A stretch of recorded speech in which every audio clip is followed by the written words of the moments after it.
Alright, today I have a very cool French lock. It is an Isis lock.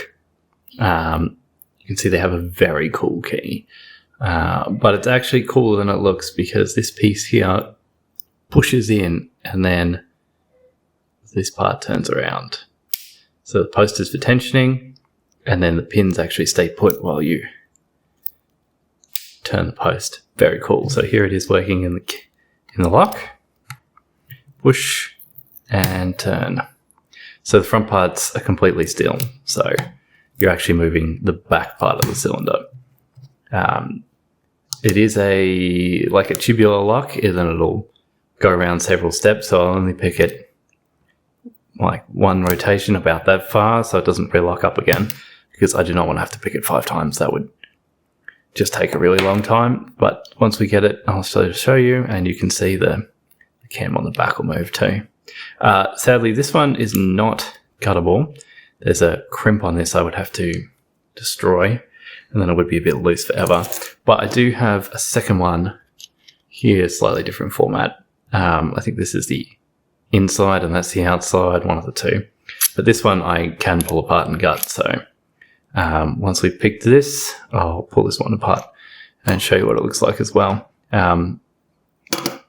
That one, I'd pick that one, but it's potentially non-functional.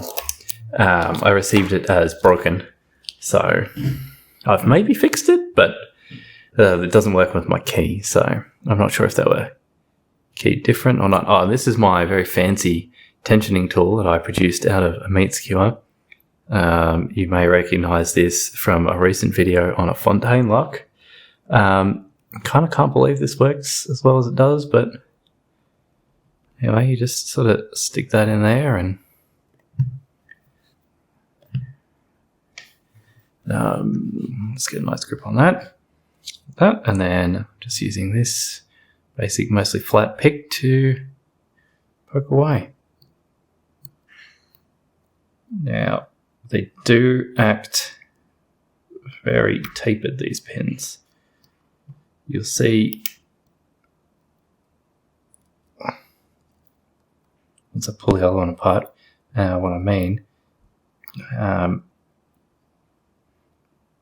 And if you want to see a really good view of them, we'll recommend you go watch Rune Picker's video, where he picked this lock recently and stuck them under a little digital microscope, which is pretty cool. All right. Loose.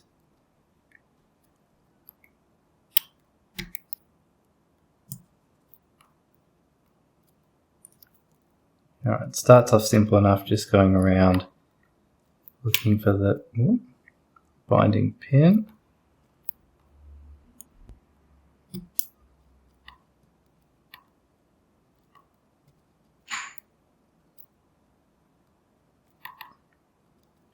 But then you end up just hunting around and around and around and around with zero feedback. Yeah, kind of like this. For just ages. So I think we've either overset it completely, which I don't think we have, or we're basically done. And now what we've got to do is tap out of the taper, which they're very fine and the tolerances are quite good, so you just go around and around and around and around until you're completely mad, and about 1 second before you give up, it should pop open. At least that's what it did to me 5 minutes ago when I picked it off camera.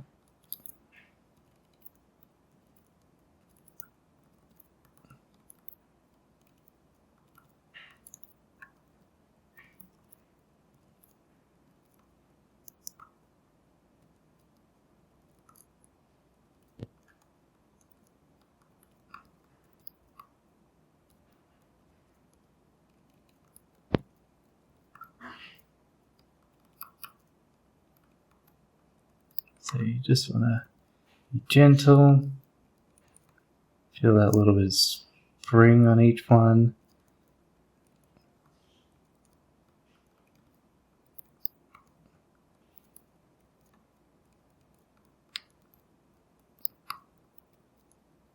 Whoop, and there it is, picked. So, just going to rotate that far, remove my pick.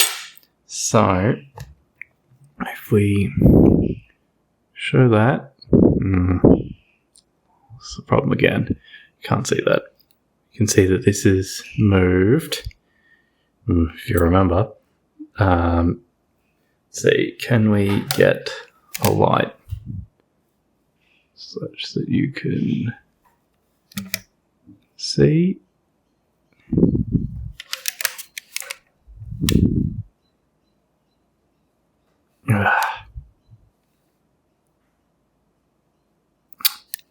Trouble is, it's quite a ways down there. I will really quickly put that there. Just going to go and grab a more directional light.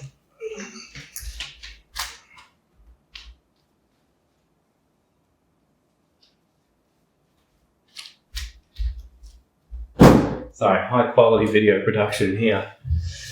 Alright, here's another phone. Alright, can we... Whoa! There you go. If you look down there, you can see we're currently partly picked. And if we open this back up, stick that back down, and turn it this way, we're relocked. Okay, and hopefully we did that right. Yes, key still works. Fantastic. So that is lock picked. And see on this one, it's got this crimp here that I would have to undo to get this. And then these clip here and here would come out. But once they're out, there's no way to sort of put them back together again. These are just mounting screws in them. Once they're out, yeah. Anyway, so that's that one. My very, very bodge tensioning tool. Let's just readjust that light. All right, let's pull this one in. Now, this one I can cut. I can show you exactly what's going on inside there. All right, so first things first is to get this retaining clip out.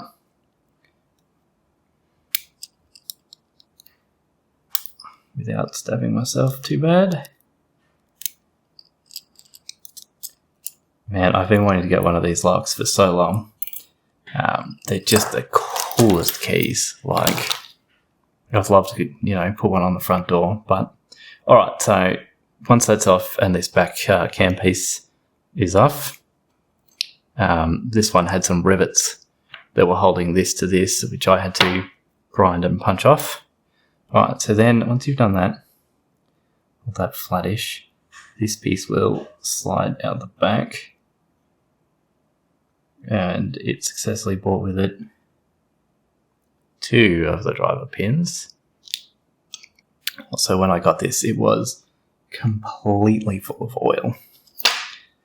Alright, so that's pin 3,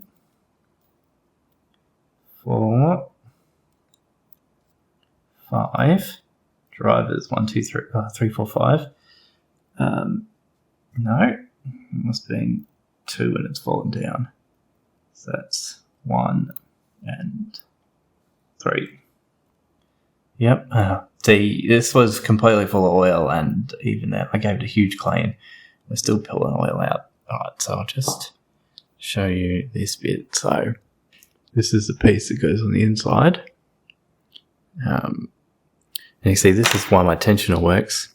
See, in both the cylinders, this goes in and there's this hole there, which I'm not sure what it's there for. Perhaps manufacturing or needed for the manufacturing, but basically that's what my tensioner was doing, is just pushing on that. yeah, if that hole wasn't there, it'd be still possible, but a lot more difficult.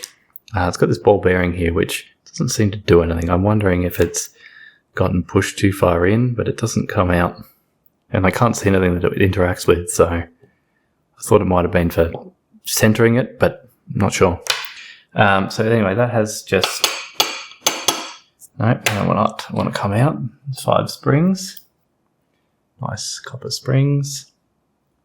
1, 2, 3, 4, and 5. All right. Let's put that down, and I'll get out these key pins. All right, so I'll just use this, and we're going to push them out. So key pin, whoops, 1.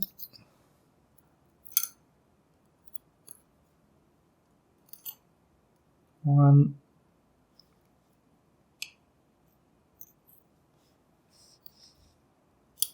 2.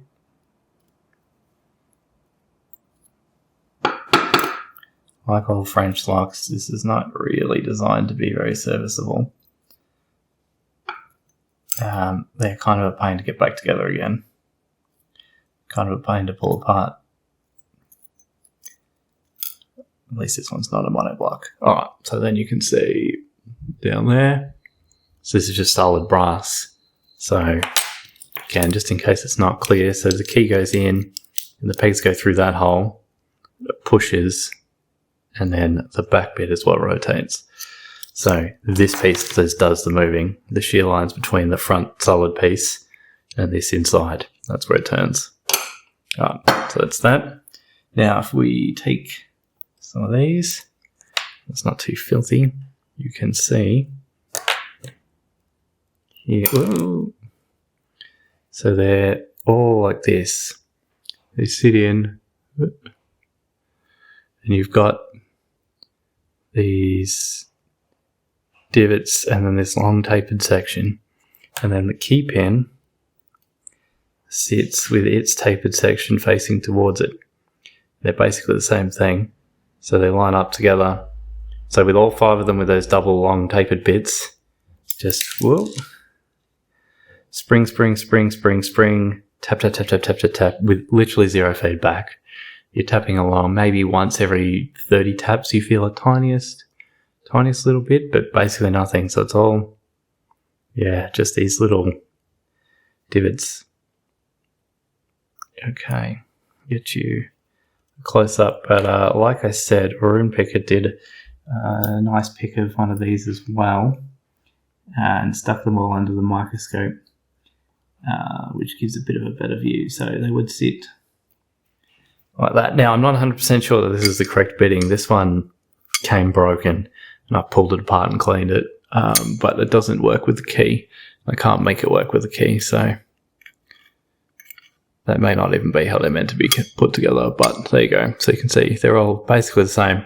The only way you can tell the difference between the driver and the key pins is length. Some of them appear to be steel though, while some of them are brass. Only 3 of them were steel. I don't know if that's normal or that means they should be key pins or drivers, but I've got them sort of as a mix of both. So again, that is the Aziz lock. Very, very cool French lock. Probably my favorite lock I own at the moment. What a key. All right. Thanks for watching.